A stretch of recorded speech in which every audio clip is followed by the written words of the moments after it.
ఉత్తరకాలామృతం దశ అంతర్దశల మీద ఉత్తరకాలామృతంలో విశేషాలు మనం ప్రారంభం చేసాం. మరి ఎక్కడ ఏ విధమైనటువంటి ఫలితాంశాలు రాబోతున్నాయి ఏంటి అనే దాని మీద అందులో మీకు ఒక మాట చెప్పాను. మహాదశానాథుడికి దశానాథుడు షష్ఠాష్టగాది దోషాల్లో కనుక ఉంటే మనం వాటిని పరిగణలో తీసుకోవద్దయ్యా అని మొదట్లో మీకు జాతక సంబంధమైన విశ్లేషణ చెప్పుకుని వచ్చా. తీసుకోక్కర్లేదు. ఇన్ కేస్ నువ్వు కనుక షష్ఠాష్టగాదులు ద్విద్వాదశాలు మాట్లాడావా, జన్మథా ఉన్నటువంటి ఆ యొక్క లగ్నం, లగ్నాత్తు ద్వితీయాధిపతి, లగ్నాత్తు భాగ్యాధిపతి, లగ్నాత్తు రాజ్యాధిపతి, లగ్నాత్తు కేంద్ర కోణాలు, లగ్నాత్తు రాజయోగాలు అన్నీ మర్చిపో. దానికి దీనికి ముడిపెట్టి మాట్లాడుతాను అంటే నువ్వు సబ్జెక్ట్ మొత్తం అంతా కూడా కంప్లీట్గా వేరియేషన్ చేసినట్టు అవుతుంది. ఇది చాలా ముఖ్యమైన అంశం. దశకి అంతర్దశానాథుడు, దశానాథుడికి అంతర్దశానాథుడు షష్ఠాష్టకాలు, దశానాథుడికి అంతర్దశానాథుడికి ద్విద్వాదశాలు అనే కాన్సెప్ట్ కనుక మాట్లాడదలుచుకుంటే మీరు చేయాల్సిన పని ఏమిటి అంటే ఫస్ట్ లగ్నాత్తు భాగ్యరాజ్యాధిపతులు, లగ్నాత్తు మరి ఈ యొక్క కుటుంబాధిపతి అనే మాటలు మర్చిపోవాలి.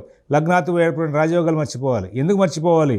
దాయేషస్థం గృహం ప్రకల్ప్యచతనం తస్మాచ్చ భుక్తీశ్వర స్థానాద్యన్యుతి ఋగ్భవం బలమపి హ్యాలోచ తచ్చోభయో నాణ్యోన్యన్యుతి షష్ఠనైధన గృహస్థిత్యాదికం శోభనం చేత్తౌ తత్ర విరుద్ధ భావసహితో వీర్యానుసారాద్వదేత్. ఎస్, నీకు కావాలా షష్ఠాష్టకాలు తీసుకున్నావు, తీసుకో. ఏం చేయాలి అప్పుడు నువ్వు? మొత్తం అంతా ఈ కాన్సెప్ట్ ఏదైతే ఉన్నాయో భాగ్యరాజ్యాధిపతుల పరివర్తన, లేకపోతే సప్తమాధిపతి వివాహం చేస్తాడు, ఇవన్నీ మాటలు తీసుకెళ్ళేటప్పుడు ఇంకా లగ్నాన్ని మర్చిపోయి, జన్మలగ్నం మర్చిపోయి, చంద్రలగ్నం మర్చిపోయి నువ్వు చేయాల్సిన పనుల్లో ఏంటంటే కేవలం ఏ దశానాథుడు ఉన్నాడో ఆ దశానాథుడు, ఆ మహాదశానాథుడినే నువ్వు ఒక లగ్నంగా భావం చేసి ఆ మహాదశానాథు కుటుంబ స్థానాధిపతి ఎవరు, ఈ సందర్భంలో ఈయన ఏం చేస్తాడు, ఈ మహాదశానాథు మరి భాగ్యాధిపతి ఎవరు, ఈ సందర్భంలో భాగ్యస్థానానికి సంబంధించిన ఫలితాలు ఈ దశలో ఏం చేస్తాడు అనేటువంటి పాయింట్ ఆఫ్ వ్యూలో నువ్వు కనుక డిస్కషన్లోకి వెళ్తేనే దశానాథుడికి అంతర్దశానాథుడు షష్ఠాష్టకాలు ద్విద్వాదశాలు చూడు. లేకపోతే నీకు తోచింది కదా అని చెప్పి జన్మలగ్నం మీద స్టడీ చేసుకుంటూ వచ్చి జన్మలగ్నం మీద భాగ్యాధిపతి దశలు, జన్మలగ్నం మీద రాజ్యాధిపతి దశలు అని చెప్పుకుంటూ వచ్చి నువ్వు ఆ థియరీ దిగొచ్చి షష్ఠాష్టకాలు పెట్టినాయండి దశానాథుడికి అంతర్దశానాథుడికి, ద్విద్వాదశాలు పెట్టినాయండి దశానాథుడికి అంతర్దశానాథుడికి అంటే చాలా వెర్రితనంగా వికిలితనంగా ఉంటుంది. జ్యోతిష్ శాస్త్రంలో విశేషాలు దేనికి దానికి విడివిడిగా చెప్పుకుంటూ వచ్చాడు. అందువల్ల నువ్వు ఆ రీతిగా కనుక షష్ఠాష్టకాలు దశానాథుడికి అంతర్దశానాథుడికి చెప్పగలిగితేనే ఆ మాట మాట్లాడాలి. లేకపోతే ఆ పాయింట్ ఆఫ్ వ్యూలో నువ్వు వెళ్ళకు, డిస్కస్ చేయకు. వెళ్ళేటైతే ఇంక మొత్తం వెనకాల కాన్సెప్ట్ మొత్తం తీసేయాలి. జన్మలగ్నం, జన్మలగ్నాత్తు అధిపతులు ఎవరు, ఆ కాన్సెప్ట్ నీకు సంబంధం లేదు. నువ్వు ఏదైతే ఉందా ఏషస్థం గృహం ప్రకల్ప్యచ తనుం అన్నాడు, అదే నువ్వు లగ్నం చేసుకో. మహాదశానాథుడు ఉన్న స్థానమే లగ్నం అయిపోయింది నీకు. ఇంకా ఈ దశలో, ఈ గురుదశలో, ఈ రాహుదశలో, ఈ శని దశలో అంట మొదలైనప్పుడు ఆ శని ఉన్న రాశే, ఆ శని ఉన్న ప్రదేశమే లగ్నం కింద మారిపోతుంది. ఇంకా ఈ పీరియడ్ మొత్తానికి కూడా శని యొక్క సంబంధమైన ఫలితాలే వస్తాయి. అక్కడి నుంచి నువ్వు అంతర్దశానాథులు ఎక్కడున్నాడు చూసుకో. ఆ అంతర్దశానాథుడికి ఈ మహాదశానాథుడు ఉన్న రాశిలుగా అయితే ఏ ఏ స్థానాలు ఆధిపత్యాలు వచ్చినాయి ఇంకా ఆయన ఆ ఫలితాలు ఇస్తాడు. అందుకోసమే ఒక్కోసారి వ్యయాధిపతి దశల్లో, వ్యయాధిపతి అంతర్దశల్లో కూడా లాభాలు రావడం అనేది జరుగుతూ ఉంటుంది. బాగా కలిసి వస్తూ ఉంటుంది. ఎక్కడి నుంచి వస్తుంది? ఉత్తనే వస్తుందా ఇదేమన్నా? కాబట్టి ఏ కాన్సెప్ట్కి ఆ కాన్సెప్ట్ విడివిడిగా ఉంటే కొంతమంది జాతకాలు చెప్పేటప్పుడు ఈ టెర్మినాలజీ వాడుతూ ఉంటారు. ఆ టెర్మినాలజీ తీసుకొచ్చేసి మన వాళ్ళు వీళ్ళు కూడా అన్వయం చేసేస్తూ ఉంటారు. దానికి సంబంధించిన కాన్సెప్ట్ ఏమైనా ఉందా, థియరీ ఏమైనా ఉందా, చదువుదామా అనే ధ్యాస అసలు ఉండనే ఉండదు. ఎవరైనా ఎక్కడ చెప్పారా ఈ శాస్త్రాన్ని అంటే చెప్పారు. ఈ పాయింట్లు దశానాథుడికి అంతర్దశానాథుడికి షష్ఠాష్టకాల విషయం మొత్తం పరాశర సంబంధమైన గ్రంథాల్లో 3 చోట్ల మాత్రమే ఉంది. మీరు మొత్తం గ్రంథాలను తిరిగేస్తే 3 చోట్ల కాన్సెప్ట్ ఉంది. దాన్ని చక్కగా వివరంగా డీటెయిల్ వెళ్తే ఈయన ఇక్కడ ఈ పాయింట్ చెప్పుకుని వచ్చి దాయేషస్థం గృహం ప్రకల్ప్యచ తనుం తస్మాత్ చ భుక్తీశ్వర స్థానాత్యన్యుతి దృగ్భవం బలమపి ఆలోచ్య తచ్చోభయో. దీని వివరం అంతా కూడా మీకు వెనకాల ఎపిసోడ్లో చెప్పాను. ఇంకా నువ్వు లగ్నాలను అనేదాన్ని మర్చిపోయినైనా ఈ యొక్క మహాదశానాథుడినే ఒక లగ్నంగా భావం చేసి ఈ మహాదశానాథత్తు నువ్వు ఏ అంతర్దశ వివరాలు చెప్పబోతున్నావో ఆ అంతర్దశానాథుడికి మహాదశానాథత్తు ఏ విధమైనటువంటి ఆధిపత్యాలు వచ్చినాయి చూసుకో. ఉదాహరణ ఏమిటి? ఏదో ఒక లగ్నం తీసుకుందాం, సింహలగ్నమే అనుకుందాం. ఒక రాహు దశ ప్రారంభమైంది, రాహు ఎక్కడున్నాడు అనుకుందాం, వెళ్ళి వృషభంలో ఉన్నాడు అనుకుందాం. ఇంకా రాహులో నువ్వు గురువు యొక్క అంతర్దశల వివరాలు మాట్లాడాలి. గురువు ఎక్కడో ఉన్నాడు. ఇప్పుడు రాహువే లగ్నం అయిపోయినట్లు లెక్క. ఈ లగ్నాతో ఆ గురువుకి అష్టమలాభాధిపత్యం వచ్చిన లెక్క. ఆ అష్టమలాభాధిపతి అయినటువంటి అని మాట్లాడాలి. ఇంకా అంతేగాని పంచమ అష్టమాధిపతి సింహలగ్నానికి అని గురువుతో మాట్లాడుకోవద్దు. ఇంకా పంచమ కోణాధిపత్యం లేదు అక్కడ. అప్పుడు ఒకవేళ తులలో కనుక గురువు ఉంటే ఏమండి అష్టమలాభాధిపతి అయినటువంటి గురువు దశానాథతో షష్టంలో ఉన్నాడు కాబట్టి ఈ దశానాథికి ఆ అంతర్దశానాథికి షష్టాష్టకాలు పట్టినాయి అనేటువంటి అంశాన్ని మాట్లాడమని చెప్పేసి ఈ కాలామృతంలో ఈయన చెప్పిన కాన్సెప్ట్. నువ్వు ఏదో ఒక గ్రంథాన్ని పరిపూర్ణంగా దాని మీద అన్వయం చేసుకుంటూ వెళ్తే కనుక నీకు సబ్జెక్ట్ బయటకు వస్తుంది. కానీ కొన్నిసార్లు అటు కొన్నిసార్లు ఇటు కనుక వేసుకుంటూ వెళ్తే ఆ సబ్జెక్ట్ పూర్తిగా క్లియర్ కాకపోగా కొంచెం కన్ఫ్యూజన్లో పడే అవకాశాలు వస్తూ ఉంటాయి. దీన్ని ఈ విధంగా మీరు గమనించి కనుక ముందుకు వెళ్తే 100% మీరు ఫస్ట్ క్లాస్ అయిన ఫలితాలు ఇవ్వగలుగుతారు. ఆ కోణాన్ని మీరు గమనించుకోవాలి. కేంద్రాధీశ్వర కోణ ఏకదశ చాంతర్దశ శోభనా. ఆ శ్లోకంలో కూడా ఇదే వివరాలు చెప్పుకుంటూ వచ్చాడు. ఇది అయిపోయిన తర్వాత మరి మిగతా విషయాలు చెప్పుకుంటూ పాకేశాధ్యుషితాంత్యశత్రునిధనే సంస్థో విపాకేశ్వరస్తచ్చత్రు భవతీహ లాభధనపే స్తోత్రాత్మజే బంధుభే భాగ్యే వా దశమే సమన్విత ఖగస్తక్షోభనాక్షోభాను తత్కామాన్విత ఖేచరస్య శుభద పాకేశయుక్తోపి చ అని ఒక మాట చెప్పుకోండి. మహాదశానందుడి స్థానానికి మరి అంతర్దశానందుడు మరి 12, 6, 8 స్థానాల్లో కనుక ఉంటే శత్రువు అవుతున్నాడయ్యా. 11, 2, 3, 5, 4, 9, 10 స్థానాలు ఉంటే కనుక మిక్కులు శుభుడు అవుతున్నాడు. సత్వంలో ఉండే కనుక ఉన్న దశానదితో కూడుకున్నా కానీ అతను శుభుడే అవుతున్నాడని చెప్పుకుంటూ వచ్చాడు. ఇంతవరకు అయిపోయింది. ఇక్కడ ఈ దశలు అంతర్దశలు మరి వాటి యొక్క శుభ ఫలితాలు మిశ్రమ ఫలితాలు కూడా చెప్పుకుంటూ వచ్చాడు. ఇవన్నీ అయిపోయిన తర్వాత ఇంకా ఆయన అనేక విశేషాలను ఇక్కడ ప్రస్తావన చేసుకుంటూ వచ్చాడు. ఏమిటయా అంటే రాజయోగాల వివరాలు మరి వాటిని ఎట్లా చెప్పుకుంటూ వచ్చాడు. పాప మహాదశలో ముందుగా తన స్వభూక్తే రాజయోగం చేసి తనలో వచ్చే అంతరాల్లో కూడా ఆ రాజయోగం వృద్ధి చేస్తూ ఉంటాడు. ఇది ఎవరే అంటే మారకత్వ యోగకారకత్వాల యొక్క విశేషాలు చెప్పుకుంటూ వచ్చాయి.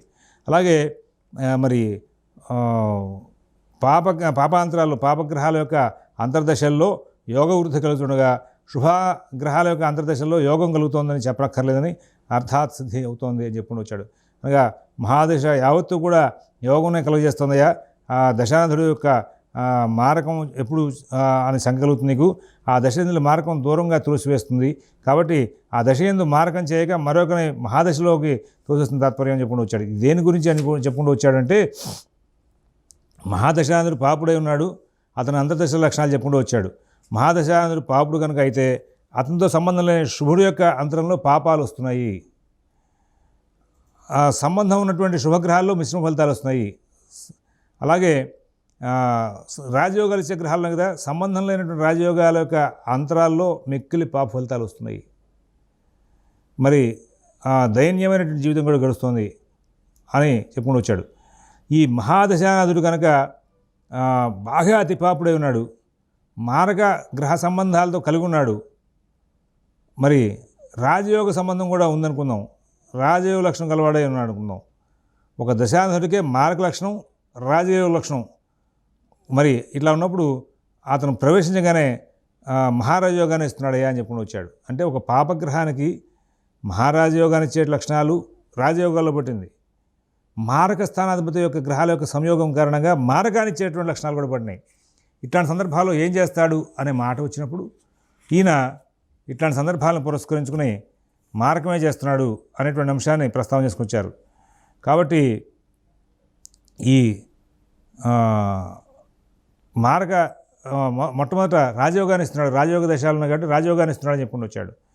ఇందాక పైన చెప్పుకుంటూ వచ్చాడు ఆయన పాకేశస్తు ఖలోయుత శుభక పాపంయుత శోభన మిశ్రంచాయుత యోగ కృద్దిశది తత్పాదకం దీనతామంటూ చెప్పుకుంటూ వచ్చి మహాదశానాథుడు కనుక పాపగ్రహమై ఉంటే కనుక వాడిలో వచ్చేటువంటి అంతర్దశా లక్షణాలు చెప్తూ వాళ్ళు సంబంధం లేని శుభగ్రహాలు అయితే కనుక వాళ్ళు పాప ఫలితాలు ఇస్తున్నారు. సంబంధం ఉన్నటువంటి మరి అంతరంగంగా అయితే కనుక శుభగ్రహాల యొక్క అంతర్దశలు అయితే కనుక మిశ్రమ ఫలితాలు ఇస్తున్నారు. సంబంధం లేనటువంటి రాజయోగాల యొక్క గ్రహాల యొక్క అంతర్దశలు అయితే కనుక మిక్కిలి పాప ఫలితాలని దైన్యాన్ని ఇస్తున్నాయి. సంబంధం కనుక ఉంటే అంటే సంబంధం చెడిపోతుందని, సంబంధం పాడైపోతుందని మరి ఇట్లా చెప్పుకుంటూ వచ్చాడు. అలాగే ఈ యొక్క మారకత్వ యోగకారకత్వ లక్షణాలు రెండు కూడా ఒకే పాపగ్రహానికి కనుక ఉంటే ఆ సందర్భంలో ఆ దశలో మరి అంతర్దశలో ఎట్లా నడుస్తున్నాయని చెప్పడానికి వచ్చేటప్పుడు తన స్వభుక్తిలోనేమో రాజయోగ ఆరంభం చేస్తున్నాడయ్యా. ఆరంభో రాజయోగ భవేన్మారక భుక్తిషు అని చెప్పేసి ఆయన పరాశరుడు కూడా జాతకేంద్రులు చెప్పుకుంటూ వచ్చాడు.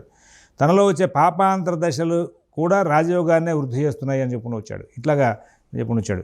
ఇక్కడ దేవేజ్యో భృగుజే భృగుసురస్గురౌ తౌ చేన్మిథోపాకగా అన్యోన్యం శుభభావగో బలయుతో సత్ఖేటగీవి యుగ్వీక్షతో అంటూ ఒక శ్లోగా చెప్పుకుంటుంది. గురువులో శుక్రాంధ్రదశ, శుక్రమహాదశలో గురువంతదశ అయినప్పుడు ఆ మహాదశానికి అంతర్దశాంధ్రుడు, అంతర్దశాంధ్రుడు మహాంధ్రుడు ఒకరికొకరు శుభస్థానవర్తులు అయితే కనుక, అంటే 1, 2, 3, 4, 5, 7, 9, 10, 11 స్థాన శుభ సంబంధాలు కలిగి ఉంటే వాళ్ళు షడ్బలాలతో కూడా కూడుకుని ఉంటే కనుక వాళ్ళు మంచి ఫలితాలు వస్తే ఆ సమయంలో రాజు కానీ రాజసమంతుడు కానీ అయ్యే అవకాశం ఉంది. పుత్ర దారాది సంబంధాలు కలిగి వాళ్ళు విశేషంగా యోగాలు పొందే అవకాశం వస్తుంది. యజ్ఞాది సత్కర్మ చేసే అవకాశం వస్తుంది. పుత్రోత్పత్తి, వివాహం, మహోత్సవాలు ఇట్లాంటివన్నీ చేసుకుంటూ వెళ్ళే అవకాశం ఉందయా అని చెప్పుకుంటూ వచ్చాడు. ఇక్కడ గురువులో శుక్రులో గురువు నడిచేటప్పుడు చెప్పినటువంటి ఈ యొక్క సందర్భం ఇక్కడ దేవేజ్యో భృగుజే భృగుసుర గురౌ తౌ చేన్మిథోపాకగా వన్యోన్యం శుభభావగో బలయుతో సత్ఖేడ యుగ్వీక్షితో చెప్పుకుంటూ వచ్చాడు. ఈ గురు శుక్రులు కనుక ఒకళ్ళు పరస్పరం 1, 2 మరి 3, 4, 5, 7, 9, 10, 11 స్థానాల్లో కనుక ఉన్నప్పుడు వీళ్ళిద్దరికీ కూడా పరస్పరం ఒకరికొకళ్ళు ఈ స్థానాల్లో కనుక ఉంటే మరి వాళ్ళు షడ్బలాలతో పూర్ణ బలంతో కనుక అయితే కనుక మరి శుభగ్రహాలతో సంబంధ భావాలు కలిగి ఉంటే శుభగ్రహాలతో సంబంధ భావాలు అనేది బాగా గమనించుకోవాలి. ఎందుకంటే శుభగ్రహాలతో శుభభావగో బలయుతో అన్యోన్యం శుభభావగో బలయుతో సత్ఖేట యుగ్వీక్షితో అనేటువంటి మాట కూడా చెప్పాడు. ఈ గురులో శుక్రుడు గురువు దశలు అంతర్దశలకి శత్రుగ్రహాలండి, వీళ్ళు ఇబ్బంది పెడతారని చెప్పేసి అక్కలేని ఒక నానుడి సాధారణంగా ప్రతి వాళ్ళు మాట్లాడేస్తున్నారు. జ్యోతిషం చదువుకున్న వాళ్ళు కూడా జాతకం చూడడం పిచ్చి మాట. మీకు గురులో శుక్రుడు నడుస్తుందండి, గురు శుక్రుడికి పడదు కదా, మీకు ఇబ్బంది అని చెప్పి వాళ్ళు ఎక్కువయ్యారు. ఎందుకు పడదు? వాళ్ళకి పడడానికి పడకపోవడానికి సంబంధం ఏముంది అని చూసుకున్నప్పుడు ఇక్కడ ఈ గురు శుక్రులు కనుక ఇతర శుభగ్రహాల యొక్క సంబంధ బాంధవ్యాలు కనుకుంటే ఆ జాతకుడు రాజు కానీ రాజ సమానం కూడా అవుతాడు. అలాగే గురువుకి శుక్రుడు 1, 2, 3, 4, 5, 7, 9, 10, 11 స్థానాల్లో ఉండాలి. ఉన్నప్పుడే ఇట్లాంటివన్నీ కూడా వచ్చే అవకాశం ఉంది. వీళ్ళు కనుక ఒకవేళ పొరపాటున తేడా వచ్చి వీళ్ళు దుస్థాన స్థితుల్లో ఉండి, అంటే 6, 8, 12 స్థానాలు, అంటే గురువుకి 6లో శుక్రుడు కానీ, గురువుకి 8లో శుక్రుడు కానీ, గురువుకి 12లో శుక్రుడు కానీ ఉండి, లేదా శుక్రుడికి 6, 8, 12లో గురువు ఉండి ఇట్లా కనుక అయితే వాళ్ళు ఆ అధిపతులతో సంబంధాలు ఉన్న వాళ్ళైనా సరే అయితే మరి స్థానాది షడ్బలాలు కూడా తక్కువగా ఉంటే కనుక ఆ సందర్భంలో ఈ జాతకుడికి కళత్ర నష్టం, పుత్ర నష్టం, అలాగే ఆ సజ్జన విరోధం, మరి ఆ జారత్వం, అనేకమైన రోగాలు ఇట్లాంటివన్నీ కూడా వచ్చే అవకాశం ఉంది అని చెప్పుకుని వచ్చాడు. అంటే నేను మొట్టమొదటి మీకు దశ అంతర్దశ సంబంధంగా చూడక్కర్లేదు, దశానంత అంతర్దశ షష్టాష్టకాలు ద్విద్వాసాలు చూడక్కర్లని చెప్పిన వాటిని మళ్ళీ ఇక్కడ మీకు ఎందుకు మాట్లాడుతున్నానంటే, ఇక్కడ వీళ్ళు ఆ దశానాథుడిని లగ్నం చేసుకో అని చెప్పి దాని మీద సబ్జెక్ట్ డెవలప్ చేసుకుంటూ వచ్చాడు ఈ కళామృతంలో. అందువలన మనం అప్పుడు జన్మతః చెప్పినటువంటి సూత్రాలని అక్కడ అప్లికేబుల్ కాదు. జన్మతః చెప్పిన సూత్రాలతో ఇక్కడ దశానాథుడికి అంతర్దశానికి షష్టాష్టకం అంటే అది చెల్లదు, ఆ సిద్ధాంతం కరెక్ట్ కాదు. నువ్వు దశానాథుడిని లగ్నం చేసేసి అంతర్దశానాథుడిని సంబంధంగా చూసుకొని వచ్చేప్పుడు అప్పుడు ఈ యొక్క రూల్స్ అండ్ రెగ్యులేషన్స్ అని కూడా వరుసగా మార్పు చేసుకుంటూ వచ్చాడు. అప్పుడు షష్టాష్టక దుర్దోషాలు చూసుకోవడానికి అవకాశం ఉంది. ఈ వివరాలని కూడా ఇందులో చెప్పుకుంటూ వచ్చాడు. మంచి స్థానాల్లో గురువుకి శుక్రుడు ఉండి శుభగ్రహాల సందర్భాలు కనుక కలిస్తే కనుక వాళ్ళు రాజయోగాన్ని ఇస్తున్నట్టు. 6, 8, 12 స్థానాల్లో గురువుకి శుక్రుడికి గురువు పరస్పరం ఉండి ఈ 6, 8, 12 స్థానాలతో చూడబడ్డ కలిసిన స్థాన బలహాలు లేకపోయినా అప్పుడు కళత్ర విహీనం, పుత్ర విహీనం, సంతానంతో ఇబ్బంది, సజ్జనులుగా ఇబ్బంది, ఇవన్నీ కూడా వస్తున్నాయని చెప్పేసి వచ్చాడు. మీరు బాగా గమనించుకోవచ్చు. ఈ కాలామృతమే కాదు, జాతక పారిజాతకం ఏ పరాశర గ్రంథం చూసినా సరే 6, 8, 12 స్థానాలతో సంబంధాలే సూక్ష్మంగా ఇబ్బందికరం చెప్పుకుంటూ వస్తారు. అందుకోసం ఒక చిన్న సింపుల్ శ్లోకం ఎప్పుడు మనం నోట్లో కనుకుంటే మన జాతకాలు పరిశీలన చేసేటప్పుడు వాటిని ఎట్లాగే సరే మనం వర్కౌట్ చేసుకునేది. ఏమిటవి అంటే మనకి A to Z రిఫాష్టారి దస్య రాష్ట్ర తద్భేష దృష్టభం భ్రష్టం సేత అనే సూత్రం మీకు మైండ్లో ఉండాలి. ఉంటే కనుక ఈయన చెప్పింది మొత్తం అంతా అయిందిగా. దీనికోసం 2 శ్లోకాలు వ్యాఖ్యానం చెప్పాడు. దాన్ని మనం ఇప్పుడు మొత్తం అంతా కూడా మార్పు వచ్చేస్తుంది. ఇంకో శ్లోకం ఏం చెప్పాడు, శని శుక్రయోహో. ఆయన జాతక చంద్రికంలో ఈ యొక్క వ్యత్యయన శుభాశుభం, పరస్పర దశాయించ వ్యత్యయన శుభాశుభం అని చెప్పేసి ఈ యొక్క రాహుకేతులు శని శుక్రుల గురించి చెప్పుకుంటూ వాళ్ళిద్దరూ కనుక పరస్పరం పరివర్తనలో ఉన్న ఒకళ్ళ దశలో ఒకళ్ళ అందరి వచ్చిన ఆ సందర్భంలో కనుక వాళ్ళు శుభాశుభాలను వ్యత్యాయంగా ఇస్తున్నారని చెప్పుకుంటూ వచ్చాడు. దానికి ఈయన కొంచెం డీటెయిల్గా వర్క్ లాక్కొచ్చాడు. భృగ్వార్కి ఇది తుంగభే స్వహోనే వర్గోత్తమాదో స్థితౌ తుల్యౌ యోగకరౌ తథైవ బలినౌ తౌచేన్మిథో పాకగౌ భూపాలో ధనదోపమోపి సతతం భిక్షాశనో నిష్కళః తత్రైకస్తు బలీపరస్తు విబలశ్చేద్వీర్యవాన్ యోగదః తౌద్వావప్య బలౌ వ్యయాష్టరిపగౌ రిపుగౌ తద్భావపౌ వాపి తత్ భావేషయుతౌ తదా శుభకరౌ సౌఖ్యప్రదౌ భోగదౌ అంటూ ఈ యొక్క 2 శ్లోకాలు మొత్తం అంతా చెప్పుకుని వచ్చాడు. ఆ శని శుక్రులిద్దరు కూడా ఉచ్చేందు స్వక్షేత్రమందు వర్గోత్తమాంశులందు ఉన్నవాళ్ళై సమానమైన యోగకారకులై ఆ ప్రకారంగా బలవంతులై సమాన బలవంతులై వాళ్ళిద్దరూ కూడా పరస్పర దశ ఏంటంటే శుక్రుల్లో శని వచ్చినా శనిలో శుక్రుడు వచ్చినా కానీ కుబేరుడితో సమానమైన భూపాలుడిని కూడా ఎల్లప్పుడూ భిక్షాసన అడుక్కునే వాడికి చేస్తూ ఉంటారయ్యా అని చెప్పేసి చెప్పుకుని వచ్చారు. బాగా గమనించుకోండి. సౌర్య భార్గవు ఈ యొక్క శని శుక్రులు శనిలో శుక్రుడు యొక్క అంతర్దశ లేదంటే కనుక శుక్రుల్లో శని అంతర్దశ వచ్చినప్పుడు వీళ్ళు ఏం చేయబోతున్నారు అంటే మనకి విశేషమైన ఫలితాలని చెప్పుకుంటూ వచ్చాడు. కానీ ఇక్కడ కాలామృతకారకుడు మాత్రం దాన్ని కొంచెం మార్చి నైనా ఇట్లా కాదురా, ఈ యొక్క శనిలో శుక్రుల్లో శని ఇట్లాంటివి వచ్చినప్పుడు మన గ్రంథంలో మనం శోధన చేయాల్సిన అంశం ఏంటి అంటే వీళ్ళకి స్థాన బలాలు కనుక సమానంగా ఉంటే వీళ్ళు ఇద్దరు కూడా ఉచ్ఛలో ఉన్న ఇద్దరు కూడా సమంగా ఉన్న ఈ యొక్క పాఠాన్ని మీరు బాగా అబ్జర్వ్ చేసుకోవాలి. శుక్రుడు శని ఇద్దరు కూడా సమమైన బలాలతో ఉన్నప్పుడు ఇద్దరు కూడా ఉచ్ఛలో ఉన్నారు. శుక్రుడిలో శని అంతర్దశ, శనిలో శుక్రుడు అంతర్దశ వచ్చింది. ఇద్దరు కూడా స్వక్షేత్రాల్లో ఉన్నారు. అప్పుడు శుక్రుడిలో శని అంతర్దశ లేకపోతే శనిలో శుక్రుడు అంతర్దశ ఇట్లాంటివి వచ్చినాయి. వస్తే కనుక అలాగా సమబలాలతో కనుక ఉంటే వీళ్ళు భూపాలో ధనదోపమోపి సతతం భిక్షాశనో నిష్కళః అంటూ ఇప్పుడు వచ్చాడు. ఏంటి అంటే వాళ్ళిద్దరూ కనుక సమాన బలాలతో ఉంటే శుక్రుడిలో శని వచ్చినా శనిలో శుక్రుడు వచ్చినా కానీ మరి వాళ్ళు వీళ్ళని అడుక్కునేలాగా చేసేస్తారు రాజుగారిని కూడా. భృగ్వార్కి ఇది తుంగభే స్వహోనే వర్గోత్తమాదౌ స్థితౌ తుల్యౌ యోగకరౌ తథైవ బలినౌ తౌ చేన్మిథో పాకగో అంటూ ఇది కాలామృతకారకుడు ఆయన చెప్పినటువంటి అంశం. కానీ ప్రాక్టికల్గా ఈ శుక్రుల్లో శని శనిలో శుక్రుడు వచ్చినప్పుడు జాతకేంద్రంలో ఉన్నటువంటి శ్లోకమే మనకి బాగా అన్వయం అవుతూ ఉంటుంది. కాబట్టి దాన్ని బాగా మనం అన్వయం చేసుకుంటూ ముందుకు వెళ్ళడం తప్పితే కాలామృతం చదువుతున్నాం కదా అని చెప్పి ఉన్నప్పుడు దీన్ని మీరు ఒకసారి ప్రాక్టికల్గా కొన్ని జాతకాలను చూస్తే అక్కడ ఇబ్బందికరం కానటువంటి అంశాలతో జాతకాలు బాగా నడిచినవి కూడా కనబడుతూ ఉంటాయి. కాబట్టి ఇక్కడ మనం వీటన్నిటిని కూడా బాగా కొంచెం డీటెయిల్గా వర్కౌట్ చేసుకుంటూ వెళ్ళాల్సిందే. మరి ఇక్కడ తౌద్వౌ వపి బలౌ వ్యయాష్టరిపుగౌ తద్భావపౌ వాపి తద్భావేషయుతౌ తదా శుభకరౌ సౌఖ్యప్రదౌ భోగదౌ అనే మాట చెప్పుకుంటూ వచ్చి ఒకవేళ ఆ శుక్రశనులిద్దరు కూడా బలహీనులై 6, 8, 12 స్థానాల్లో ఉన్నవారై ఆ భావాధిపతుల చేత కూడి ఉన్న మరి వాళ్ళు శుభాన్ని ఇస్తున్నారయ్యా. ఈ శుక్రుల్లో శని శనిలో శుక్రుడు వచ్చేటప్పుడు సౌఖ్యాన్ని ఇస్తున్నారు, భోగభాగ్యాలు ఇస్తున్నారు. వాళ్ళిద్దరిలో కూడా మరి